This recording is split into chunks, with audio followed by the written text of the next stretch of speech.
Atize maoko kati Fredare.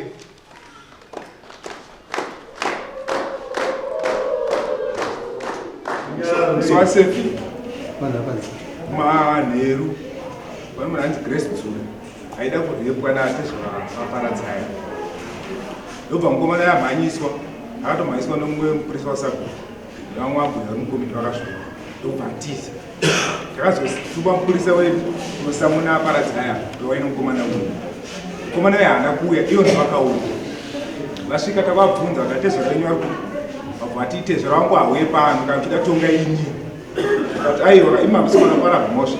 Tiri kuda tezo renyu. Vakataura vakati aiwa zvatezo rangu hamunei nazvo. Tikabva tavati unoziva here kuti hama dzinouya pamapenyu imi hamumbonyoresa kana kuda Sabhuku kana kunani. Waya hama yangu pano. Vakataura mashoko kuti munhu ane pamba pangu ndoita zvandinoda imi hamunditoni. Komiti yese yanga iripo, komiti yacho iripo panapa pawaishora naakaSabhuku. Marabha. Mafios Paradzi. Marabha. Nyika mabushwa ngamtemo. Urimo. Kana uno waSabhuku achive ana mtemo kwa Sabhuku. Antorina maSabhuku. Saka chawaida kuti urambewo kuti wewe ini ndenda zvotoda pamba fangu. Wayedza kurati simba ripa. Yeah, but muzvitogwa naSabhuku zvese kunyepa.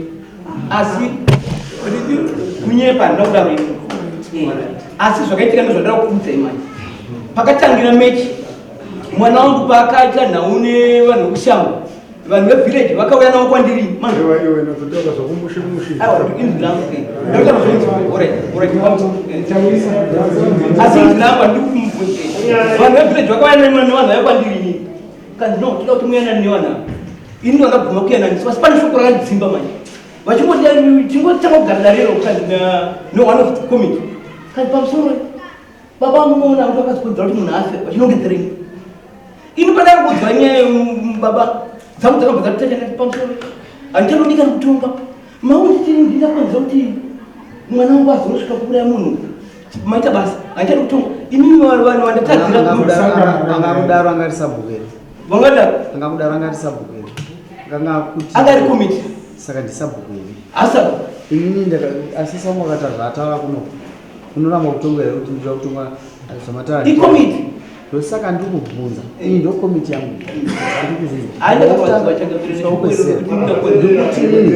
mumwe chitara apa akataura kuti uyu ndaakodzesa kuti mwana azofa isu toda kunzwa nyaya yako dzako dzobva dzatacha unobva kuti mambo achada kana kutongwa wakarwadziwa wakadigadza komiti yako wakadigadza komiti yako inoda zvaunoda zvinoda mwoyo wako nokuti vanhu havataura zvakanaka mune munhu wese munhu anotaura zvaanoda asi zvakanaka ndikuti kutongwa pane justice kutongwa zvakanaka here andizvozvo ndozvaifana kuti ndikumbiwa muchitonge zvakanaka nokuti handisiri muridzi wemosi kugadzirisa handikupa mosi ndikupa mosi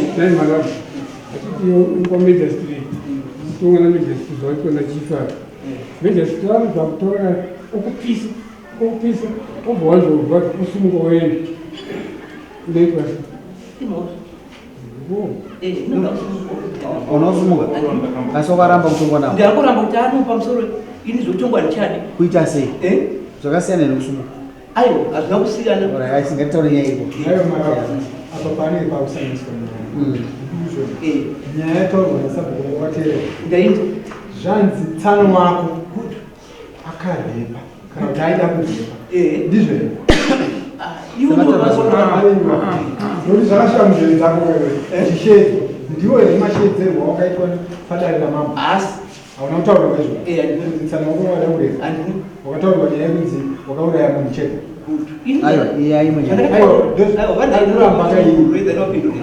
ini zvandakataurirwa changamiro ndizvodai mupurisa akavakwandandiri kazi baba mukudiwa kudare raSabhuku ndopadakatanga kana ndine musoro padakaitoa ndikati inito zvoda kudare raSabhuku ndine mhosva iri indanowadza kuti aiwa ini kana ndisingazizva ndikusungwa ndisikwe ndiri kutaura mupurisa vanhu akaramba kutaura nyaya ndikudirwa ikoko vanhu kazi aiwa baba indai nguva yemozvinzira kupi pamupamwe togara tiri takatowanda kana vanhu vanochengetwa nani vanhu vesaiba neni saka vana venyu vakapara mhosva kwamusiri imahambe hamuendeko kuti ndine chakakutadzisai kuti munonzwa kuti Sabhuku kana kushedzai toda kunzwa kuti ini pache zvangu ndinyatsodza kuti muswerozuva nasanda kupara mhosva asi toda kuenda ndine mhuri kairuma ndeigona kunge yapara munyaya makandii muri kufamba ini ndakainini vanhu ndimindiro dzangu nemupurisa dzivanhu ndivataza kuti achamani ndikuuya nobva ndazvitoinda kunyaya yenini vanhu ndaenda ini panyaya ndatiwa paground andii ava ndokwanitaura kuti sara wenyu ari kuchibva aida kurepa pana kona imi vanini koimini nyaya yatsano wangu inosunga inini here koimini marigerenyaya yatsano wenyu inosunga minhu uri dzemusha and ndimunoziva kuti anowanika kupi ende akainga imi saka kana akapara mhosva atoparira imini nekuti musi wamakauya akauya musha menyama kumuraya kuti tsano ndigere nevanhu avo ndigere zvakanaka musanditiriwo zvakaita zvakaita saka vakuitirai chakaita asi panotongwa panotongwa nyaya mano panotongwa here inini mutaradza kupari pasi dambudziko riripo paradza dambudziko riripo ndekuti pane mutemo watinoti uri kuona pakarohwa munhu nemwana wako akashaya mwana wako haana kuwanika ndi up to now asikawanika atsano vako para ndizvo Sabhuku akutira kugadzira zvinhu nokuti zita rakatoipa ari kudaidza iwe kuti uya andii wosvika kuti mungatonge mine here mutemo waunoziva iwewe womunzvimbo ndokuti chii kana munhu achiuya kubva kunze unoti chii ndoda kubvunzira munhu anogara muwadzana kuti iwe kana ndikakubvunza pamwe wakunodaira kana usingazivi nokuti handizivi usapinda zvausingazivi odzidzisa unoti kudii kana munhu achibva kunze achazogara munharaunda kandi pamba pako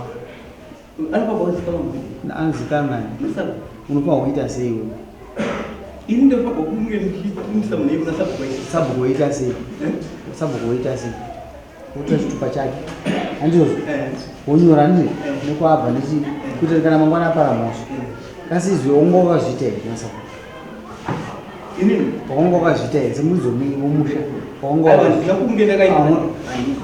atezvera wakonga nenguva yakadii wakagara pano pako kubva ndichive muno ndakavenda vane nguva yakadii 10 years pa10 years pesa paignorance ye10 years nekukanganisa kuti iwo uregiste munhu kusaziva here kana kusada aiwa inini handina kuenda rejista munhu semunhu wandakauya naye ndakatobva ndichitongouya mambadzo ndangouya ndiani wako ndikatozvara wangu right kumusha kwao ndokuti kumusha kwao ndikwane mbiri wakafa noenda kuti vakafa vanogona kuenda pane mbiri vakafa vanoenda kupi nokuti asi mwana wavo vanoenda kupi vakafa vanogona kuenda pane mbiri vaenda pane mbiri saka changa chiripo kwangu ndingozisa Sabhuku kuti havasi kutora kasitodhikuta kasitodhini womwana wavo vari kumumisa mubhuku kuitira kuti mangwana kana apara mhosva anomuzvimiririra anoswa kwandiye waonawo kundonduriswa kuya kukoti nhasi inhau yekuti wana kuteera procedure kungonyoresa zita chete wakapatadza saka ndozvauno haikona kudherera Sabhuku manje unofanwa kukumbira regera ini nyaya idzi gaidzi asi makusvika kwatiri izvo maifanwa kugadzirisana ground nditosira nguva yedu chikumbira regerwa ina azodi tokatakumbira regera pano paati Sabhuku vanira vanyepa pano ipapa pandataura nyaya kuti kunyeperwa handina shoko randakataura ini rakaipai kunze kwacho zviri kutaurwa kuti inini ndakataura munhu ndikagara naye shoko randakataura ini rakatoipai 1 month rekuti imi munosunga inini ndiri ndatadza here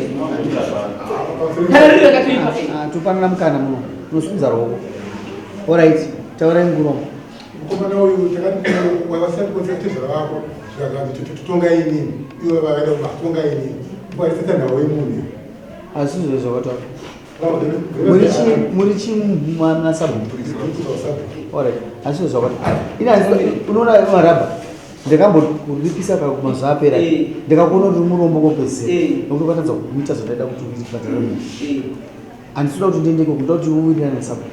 chimira munhu zvakashanga mune ndopindura zvakanaka inini pachikunzikisano ashaiwa background manzo ndakazoti kudara ndikati wedwere munhu anogona kuzvara muroyarira naye baba ndini baba ndiwe munhu ndindi naye ibenzi rangu imichiregedzai kumisanyane kuti hapo chitaura kana zviri zviramboipa ini saka alright wakazogadzirisa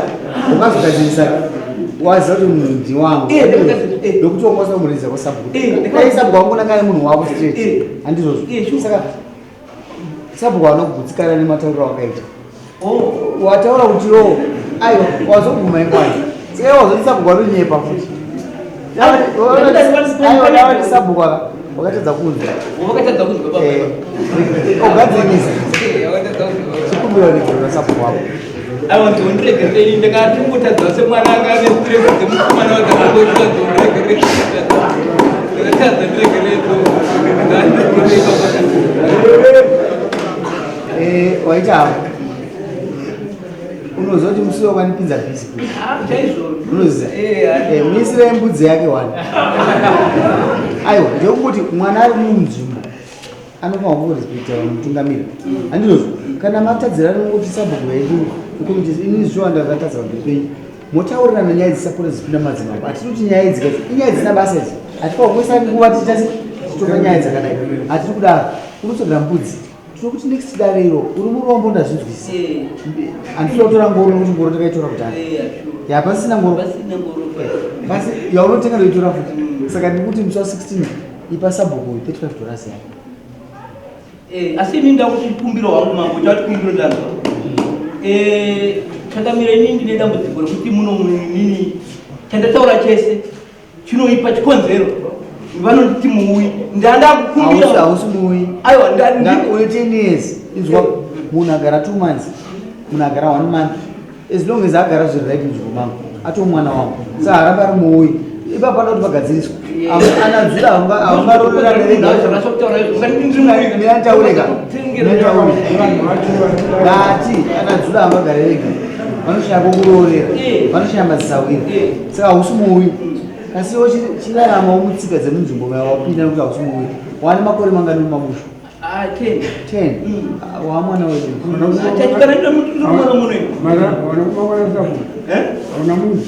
muda muda ndokushaya ndasekondigiri pamundu naSabhuku saka tsvaka mbudzi aiwatotagira nzowanopa Sabhuku